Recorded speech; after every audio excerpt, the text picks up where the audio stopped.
Good morning, GTO sir and my friends. I have chosen my lecture topic as Digital India Mission, and I have divided this topic in various parts, that is introduction, 9 pillars, initiatives, advantages, challenges and way forward. So let's start with introduction. PM Narendra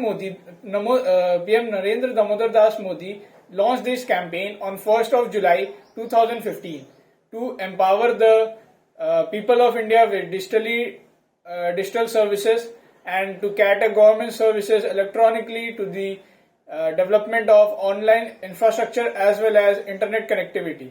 So what are the 9 pillars? The 9 pillars include broadband highway, e-Kranti, e-governance, early harvest program which includes biometric attendance, Wi-Fi access to all universities, e-greetings and crowd messaging.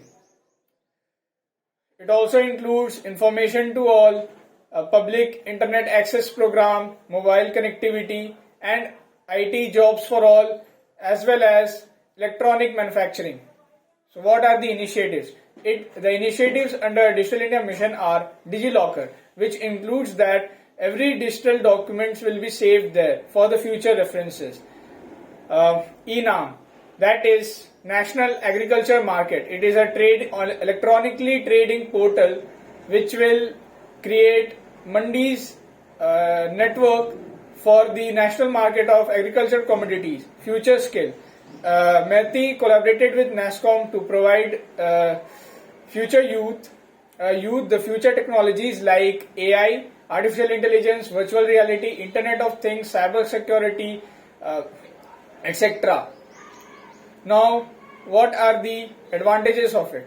The advantages include the internet penetration all over India about 64%, 2.74 lakh kilometer optical fiber network spreading over 1.15 lakh gram panchayats under BharatNet program. As well as there is the establishment of digital villages which include solar lights, LED assembly units, sanitary napkins production unit.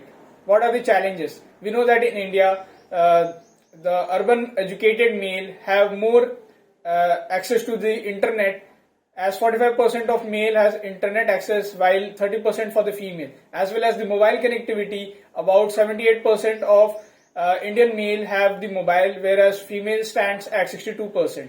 So this creates a digital divide, and the rural as well as the women are lagged behind, whereas the urban educated male avail the maximum benefit of it. So what are the way forward? The way forward are harnessing the local bodies to gap the bridge.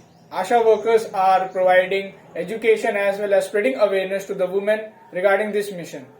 Government should also take the inputs and feedbacks from the citizens so they can provide better facilities like the UPI, which has 360 banks connected and transacts about 730 million transactions, which is a great success. Institutionalizing development authorities.